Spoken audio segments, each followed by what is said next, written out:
Assalamu alaikum dear students, I am Anjum Shafiq, your biology teacher for grade 11, and today I am going to start the levels of biological organization.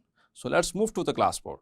So dear students, levels of biological organization और previously हमने इसके basic जो है वो elements को discuss किया था, bio elements को. अब हम start करते हैं बाकायदा तौर पर levels को, तो हम उसको sequence wise जो है इसको start करेंगे. First of all, I'm going to enlist all the levels, then we'll start discussing in details. The first level is atomic and subatomic level. Number two, then there is molecular level.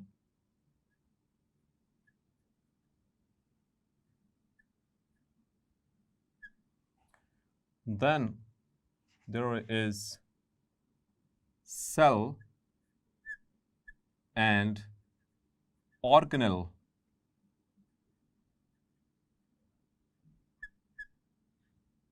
level. Number four, there is all the cells, the same kind of cells together to form the tissues. So next one is tissue level. Clear? Then there is organ and organ system level. Then dear students, there is individual level.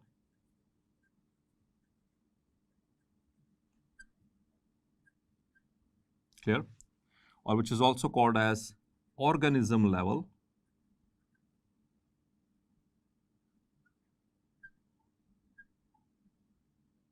Clear? Then there is population level.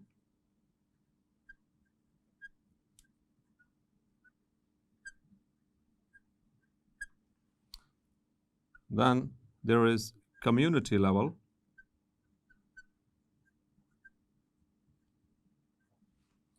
And after community, there is ecosystem.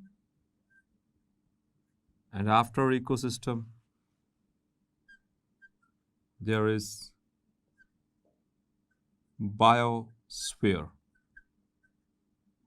Clear? So these are the basic and sequenced levels of biological organization. Dear students, एक और भी organization हम पढ़ेंगे chapter number 2 में, that is the levels of organization of proteins.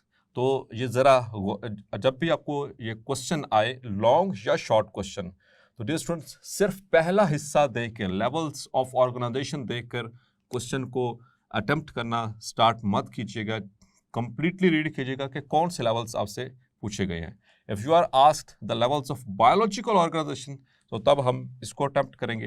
And if you are asked explain the levels of organisation of proteins, तो वो फिर हम चैप्टर नंबर 2 के जो प्रोटीन्स वाला पोर्शन है जिसमें primary, secondary, tertiary and quaternary structures, उसको हम डिस्कस करते हैं, तो वो उसमें आप अटेम्प्ट करेंगे. क्लियर? तो डियर स्टूडेंट्स, बायोलॉजिकल ऑर्गेनाइजेशन इतनी सिंपल नहीं है, दैट इज हाईली कॉम्प्लेक्स्ड, बिकॉज के most of the organisms on the face of the earth, they are highly complex. They are organized in a way, in the form of tissues and cells, and all these level we are going to discuss. So start करते हैं dear students first level से, that is the atomic and subatomic level.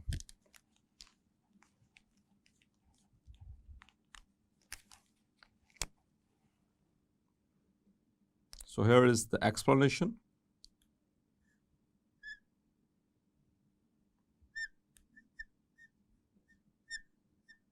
Atomic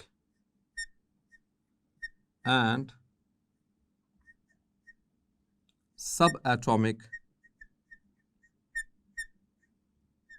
level. Dear students, आप पढ़ चुके हैं atom, chemistry के अंदर पढ़ चुके हैं आप डिटेल के साथ व्हाट इज एटम।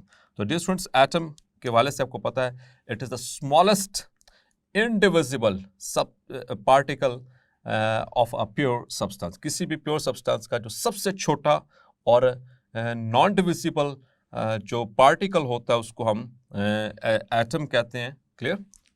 तो पहले इसको डिफाइन कर लेते हैं। First of all, atom is the smallest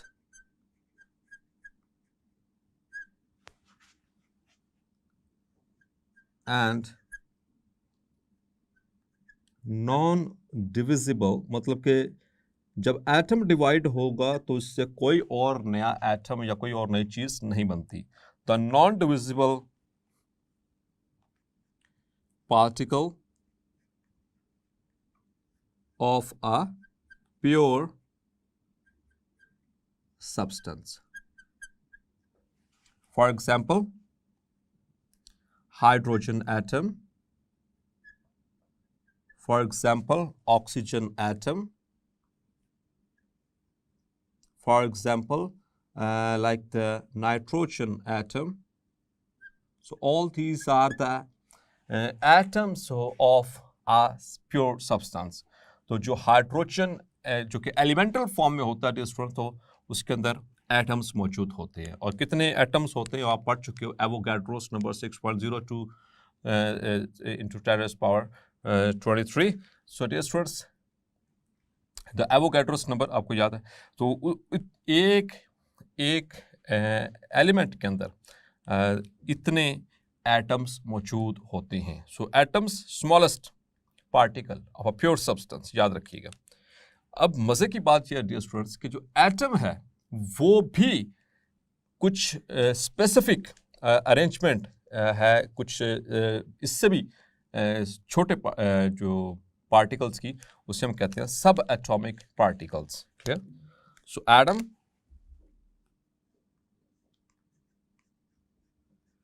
is made up of a particular arrangement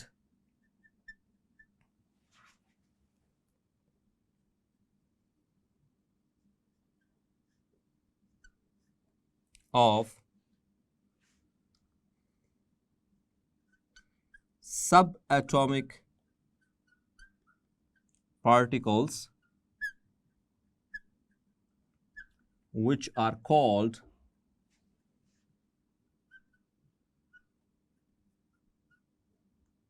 ji dear students, वो एटम्स कौन से पार्टिकल्स से मिलकर बनता है? So that is electrons and protons and neutrons.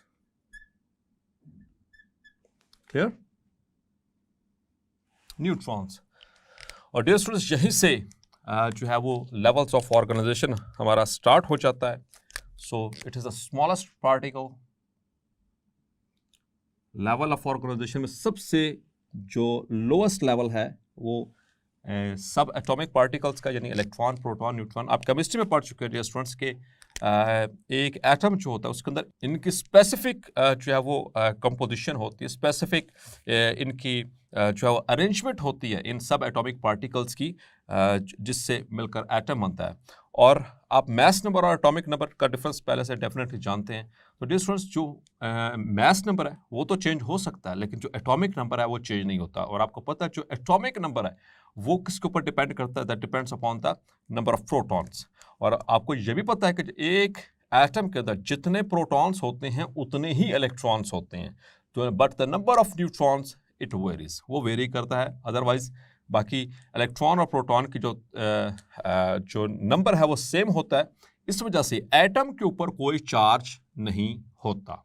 एक छोटी सी एग्जांपल दे देता हूं। Let's suppose if you talk about like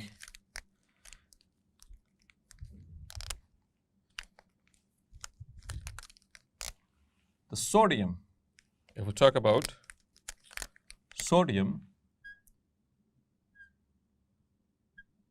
it has got atomic number 11.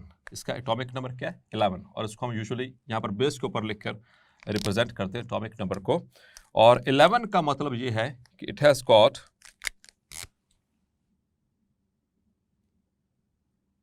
11 electrons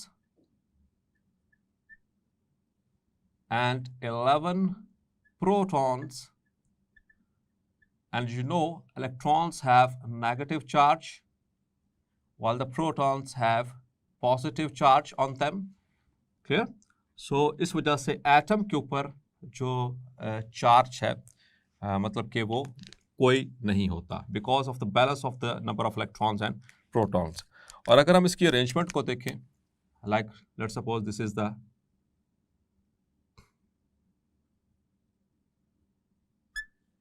sodium atom और ये इसका nucleus.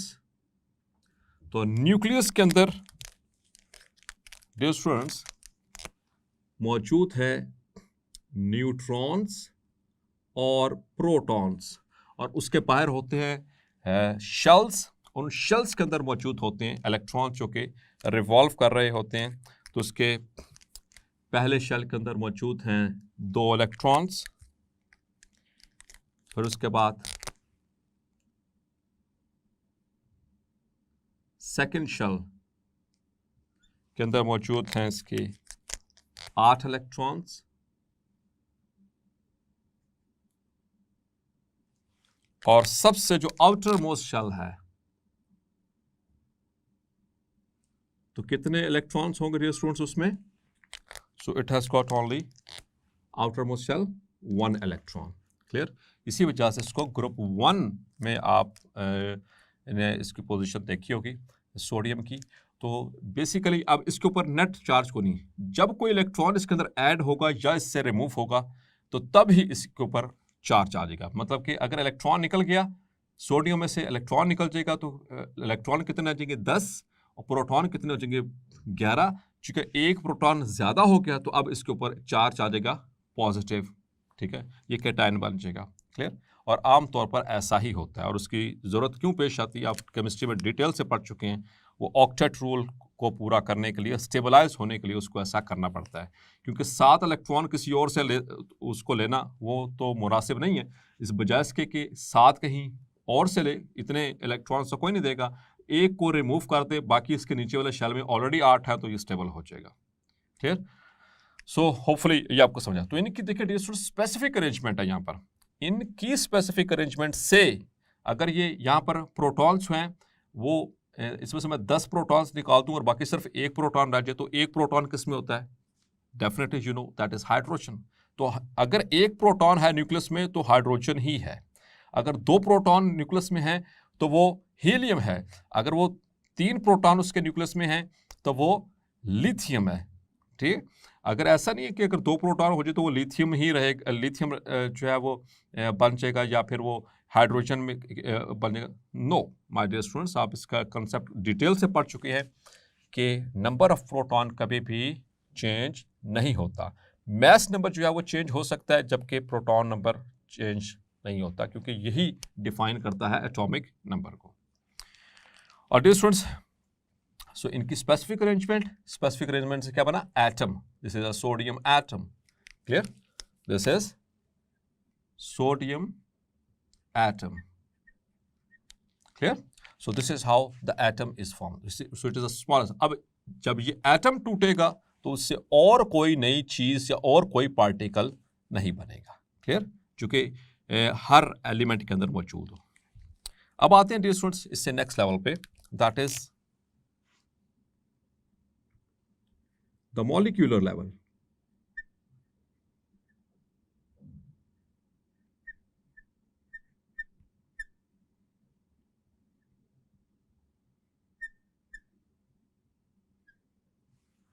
So if we talk about the molecule level, तो dear students molecule क्या होते हैं? जी dear students आप पढ़ चुके हैं, definitely you know, 1, 2 or more than 2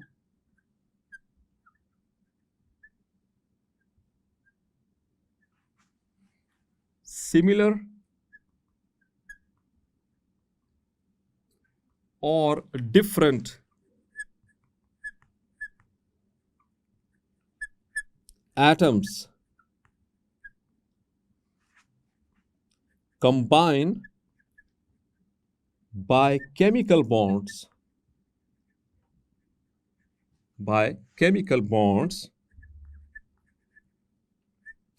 such as ionic bond or covalent bond or coordinate covalent bond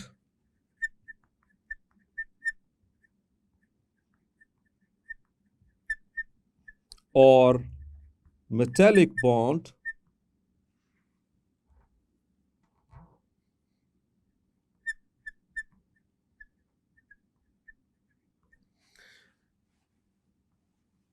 the resulting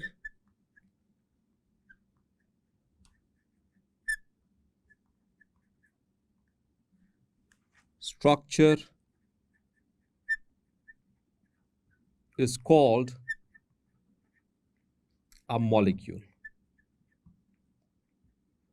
clear? तो इसको जरा समझ लीजिए, जब दो एटम्स आपस में या दो से ज्यादा, टू और मोर देन टू, सिमिलर और डिफरेंट, एक जैसे एटम या मुख्तलिफ एटम, दो या दो से ज्यादा कंबाइन करें केमिकली, यानी केमिकल बॉन्ड्स के जरिए, आयनिक बॉन्ड के और कोवलेंट बॉन्ड और कोऑर्डिनेट कोवलेंट बॉन्ड और मेटालिक बॉन्ड एक्सेट्रा एक्सेट्रा, तो वो जो इससे स्ट्रक्चर रिजल्ट करेगा that will be called as a molecule. Clear? अब डियर स्टूडेंट्स, मुख्तलिफ तरह के मॉलिक्यूल्स, क्योंकि हमारी बॉडी के अंदर if you talk about the human body और if you talk about the living bodies, तो उसमें जो एटम्स या एलिमेंट्स जो होते हैं डियर स्टूडेंट्स, ये फ्री फॉर्म में बहुत कम मिलते हैं, बहुत रेयर होते हैं. ठीक है, यूजुअली ये कंबाइंड फॉर्म में एटम्स नहीं मिलते यूजुअली. ठीक है, बल्कि ये इसी तरह से वो बॉन्डेड फॉर्म में केमिकल बॉन्ड्स की शक्ल में मौजूद होते हैं, जिनको हम मॉलिक्यूल्स कहते हैं. ठीक है, so that is the next level. तो डियर स्टूडेंट्स, फिर इससे पहले हमने पढ़ा कि एलिमेंट के अंदर भी एटम्स मौजूद हैं, तो ये मॉलिक्यूल के अंदर भी एटम्स मौजूद है. तो एलिमेंट और मॉलिक्यूल में क्या डिफरेंस हुआ? So hopefully you are right that in element जो एटम्स होते हैं वो फ्री होते हैं, उनके दरमियान कोई केमिकल लिंकेज या बॉन्ड नहीं होता. क्लियर? जबकि जैसे ही उनके दरमियान केमिकल लिंक यानी कि ये केमिकली बॉन्ड हो जाएंगे तो वो क्या कहलाएगा? मॉलिक्यूल. क्लियर? अब इसमें हम मुख्तलिफ तरह से मॉलिक्यूल्स की क्लासिफिकेशन करते हैं, यानी कि उसके टाइप ऑफ एटम्स के बिहाफ के ऊपर भी, जो आप केमिस्ट्री में पढ़ चुके हो, मॉलिक्यूलर वेट के बिहाफ के ऊपर भी, उसके ऊपर भी हम पढ़ चुके हैं. ठीक है, अभी आपको बताऊंगा, आपने प्रीवियसली पढ़ा भी ग्रेड 9 में, या फिर हम उसको बायोलॉजिकल टर्म्स के अंदर भी पढ़ सकते हैं. तो आइए देखते हैं हम इसको कितने तरीकों से क्लासीफाई कर सकते हैं मॉलिक्यूल को. So it might be on the basis of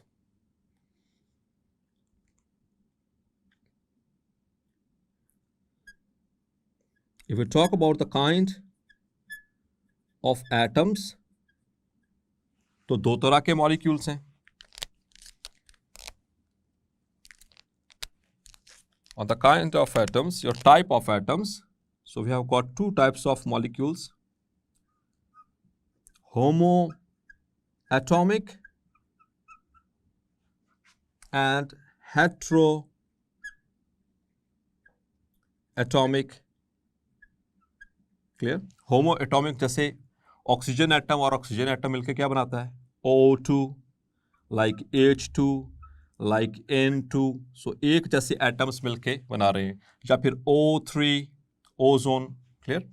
और hetero means like H2O, like CH4, like C6H12O6. तो यहाँ पर डिफरेंट एटम्स मौजूद हैं.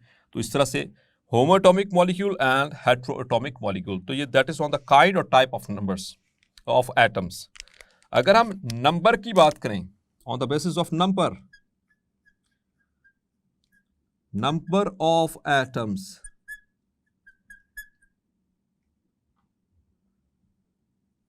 नंबर ऑफ एटम्स की बात करें तो उसमें monoatomic, clear, or diatomic, or triatomic, और tetraatomic, या फिर सिंपली हम कह देते हैं पॉलीएटॉमिक, क्लियर। तो नंबर ऑफ एटम के एतबार से हम मॉलिक्यूल्स को इस तरह से डिफाइन कर सकते हैं, क्लियर। अब डियर स्टूडेंट्स, अब आते हैं हम इसकी on the behalf of weight, molecular weight. तो मॉलिक्यूलर वेट के बेसिस पर भी हम मॉलिक्यूल्स को क्लासिफाई करते हैं। So on the basis of molecular weight, तो दो तरह के मॉलिक्यूल्स हैं।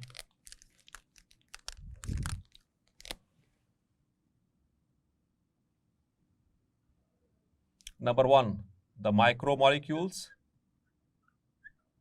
macromolecules, these are the molecules with low molecular weight, clear. ऐसे मॉलिक्यूल्स जिनका मॉलिक्यूलर वेट कम होता है उनको हम कहते हैं माइक्रोमॉलिक्यूल्स। और ये कितना कम हो, क्या क्राइटेरिया है, तो डिफरेंट केमिस्ट जो हैं वो बताते हैं कि if the molecular weight is less than 10,000 daltons, it is a micromolecule. और इसी तरह से अगर इससे ज्यादा हो जाए तो वो कहलाएगा macro molecule. So macromolecules, these are the molecules with high molecular weight, clear। और कितना हाई होना चाहिए, it should be more than 10,000 Daltons. Is that clear? If you talk about the examples, so micromolecules में जैसे carbon dioxide, जैसे water, जैसे glucose, clear? So these are a few examples of micromolecules. If you talk about the macromolecules, starch, DNA, RNA, and AMP and ATP and proteins, etc., etc. So these are macromolecules, clear? जो examples यहाँ पर मैंने macromolecules की coat की हैं dear students, इसमें जो सबसे बड़ा मैक्रोमोलिक्यूल है दैट इज डीएनए, याद रखिएगा, सबसे बड़ा मैक्रोमोलिक्यूल है। इसका मॉलिक्यूलर वेट बाकी बॉडी में पाए जाने वाले तमाम जो मॉलिक्यूल्स होते हैं उनसे ज्यादा होता है, क्लियर। अब हम बात करेंगे if you talk about biologically molecules की बात करें, so biologically there are two types of molecules as well.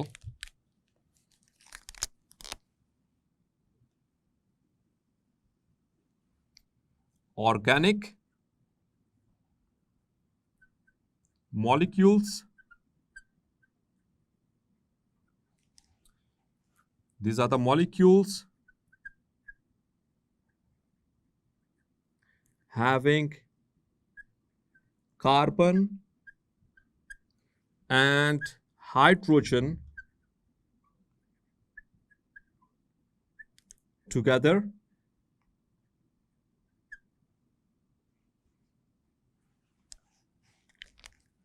For example, CH4, for example, C6, H12, O6, for example, C2, H5, OH। तो यहाँ पर गिवन जितने भी एग्जाम्पल्स हैं dear students, यहाँ पर carbon hydrogen, carbon hydrogen, carbon hydrogen एक ही molecule के अंदर मौजूद हैं।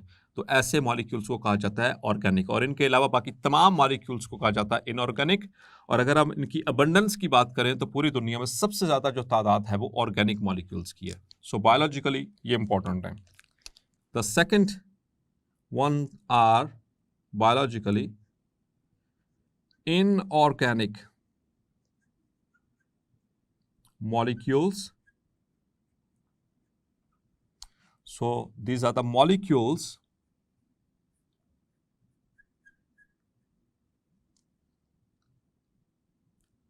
which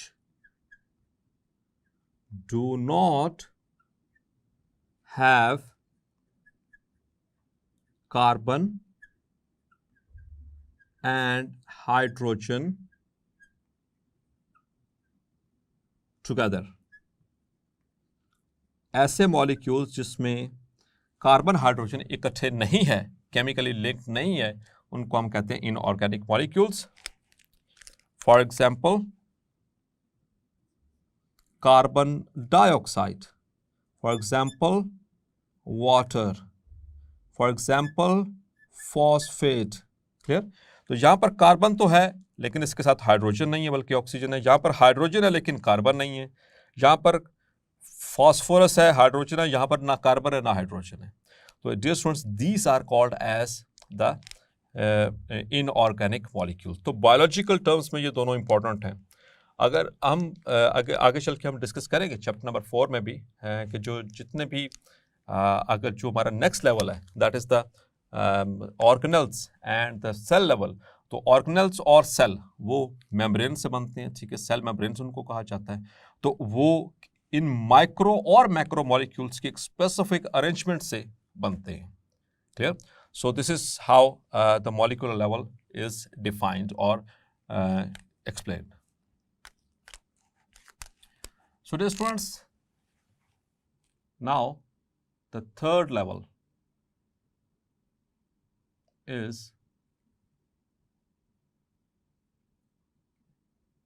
cell and organelle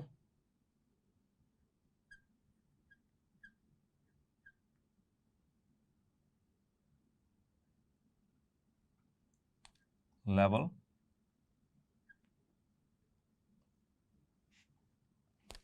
So it is important.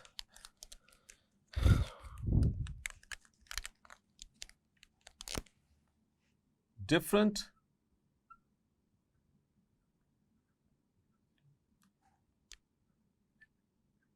and enormous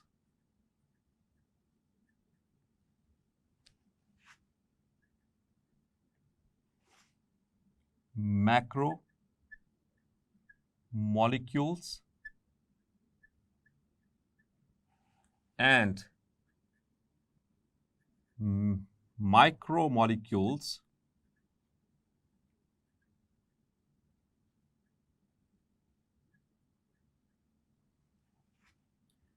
arrange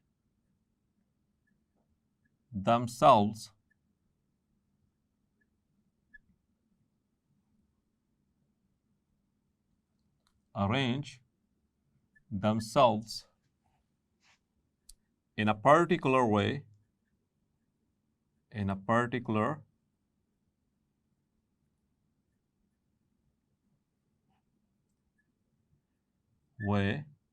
to form organelle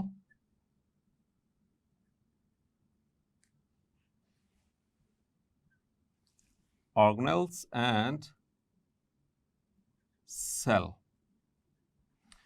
तो डियर स्टूडेंट, जैसे डिफरेंट सब atomic particles, electron, proton, neutrons, उनके एक स्पेसिफिक एक पर्टिकुलर अरेंजमेंट से क्या बना था? Atom.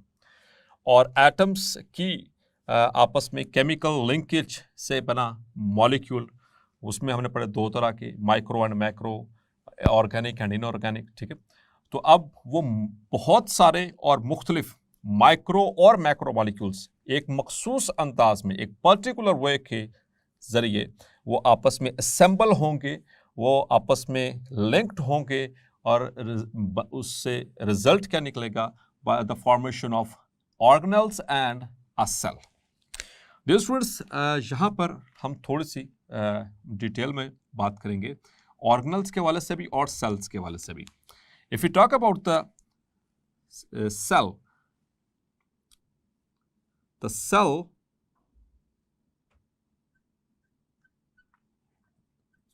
is formed by a specific and particular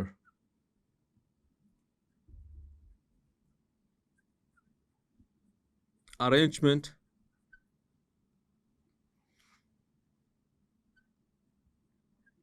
of subcellular, highly organized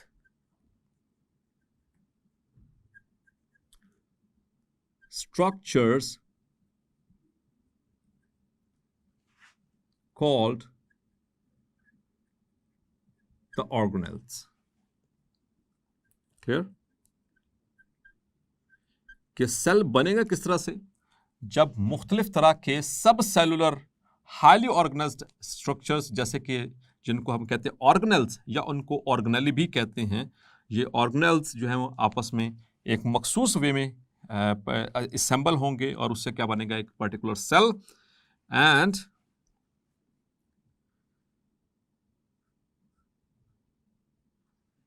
there is division of labor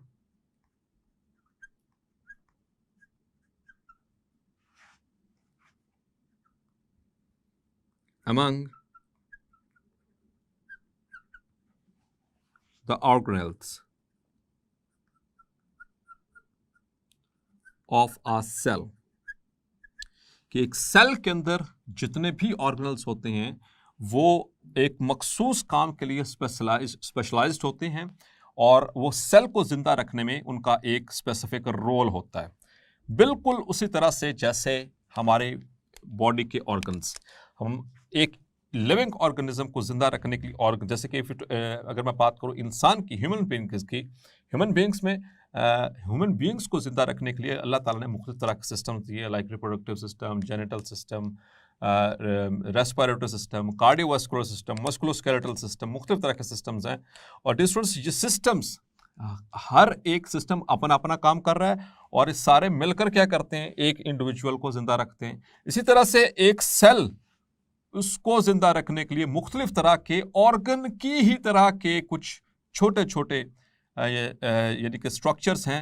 organ की जो स्मॉलेस्ट फॉर्म, ये उसके यानी कि लफ्ज़ी मतलब की मफ़हूम में हम बात कर रहे हैं। जैसे ड्रॉप से ड्रॉपलेट होता है, लीफ से लीफलेट होता है, लीफलेट छोटा पत्ता, लीफ एक नॉर्मल पत्ता, ड्रॉप एक कतरे को कहते हैं, ड्रॉपलेट छोटे छोटे कतरों को कहते हैं, ठीक है। जैसे आइलैंड से आइलेट, इसी तरह से ऑर्गन से ऑर्गेनेल, ये वर्ड निकला है, ऑर्गन से ऑर्गेनेल यानी छोटे छोटे ऑर्गन। जैसे हर ऑर्गन एक काम के लिए स्पेसिफिक है, इसी तरह से ये जो सब सेलुलर स्ट्रक्चर्स हैं ये भी एक मखसूस काम के लिए स्पेसिफिक होते हैं इस सेंस में।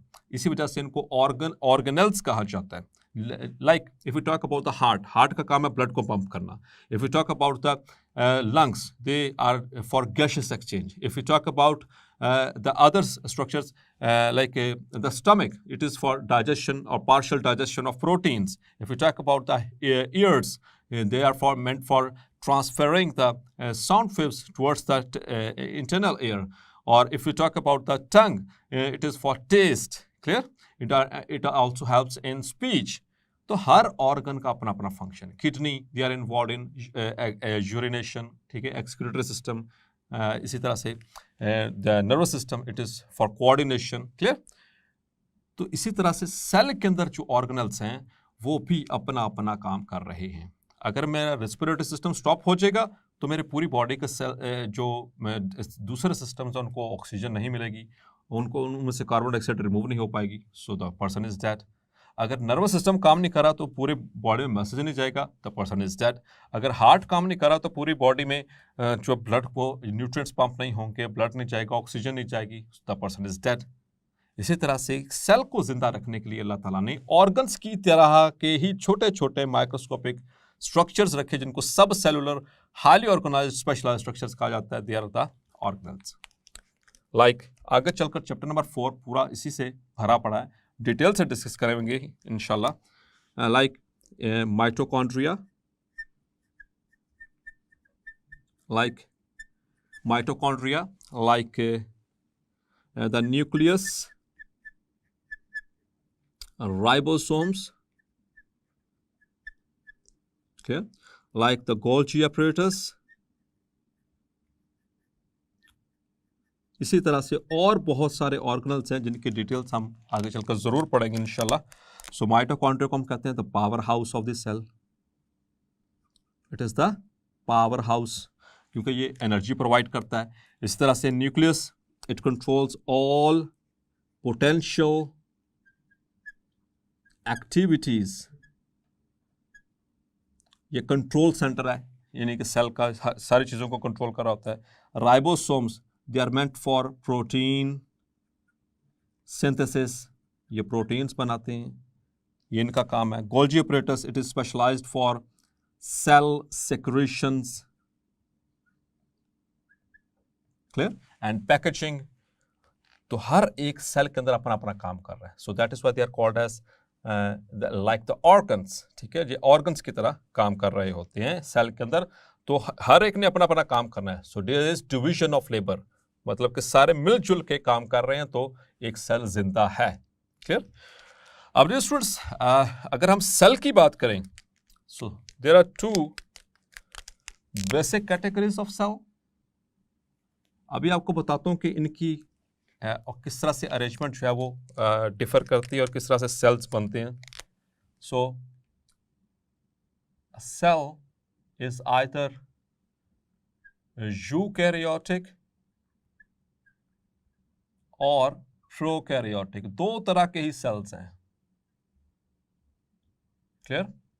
और फिर प्रोकैरियोटिक में सिर्फ हमें क्या मिलते हैं, बैक्टीरिया एंड साइनोबैक्टीरिया, क्लियर। और यूकैरियोट्स में फिर हमें मिलते हैं animals and plants and fungi and protists, clear. So these are the different kind of eukaryotic cells and prokaryotic cell. तो अब जिसमें न्यूक्लियस है और जिसमें न्यूक्लियस नहीं है, ये उसके बिहाफ के ऊपर आप पढ़ चुके हैं डियर स्टूडेंट्स, आपका ही नॉलेज इस्तेमाल करूंगा। तो जिसमें न्यूक्लियस है वो यूकैरियोटिक, जिसमें न्यूक्लियस नहीं है वो प्रोकैरियोटिक, ठीक है। तो ये स्पेसिफिक अरेंजमेंट हुई।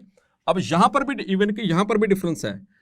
अगर तो क्लोरोप्लास्ट है तो ये प्लांट सेल है, अगर तो क्लोरोप्लास्ट नहीं है तो किसके अंदर नहीं है, एनिमल सेल्स में और प्रोटोजोन्स में और फंजाई के अंदर, ठीक है। तो ये एक स्पेसिफिक अरेंजमेंट हो गई। इसी तरह से अगर हम बात करें फंजाई की, द काइटिन सेल वॉल, इनकी जो सेल वॉल है वो काइटिनस है, काइटिन से बनी हुई है।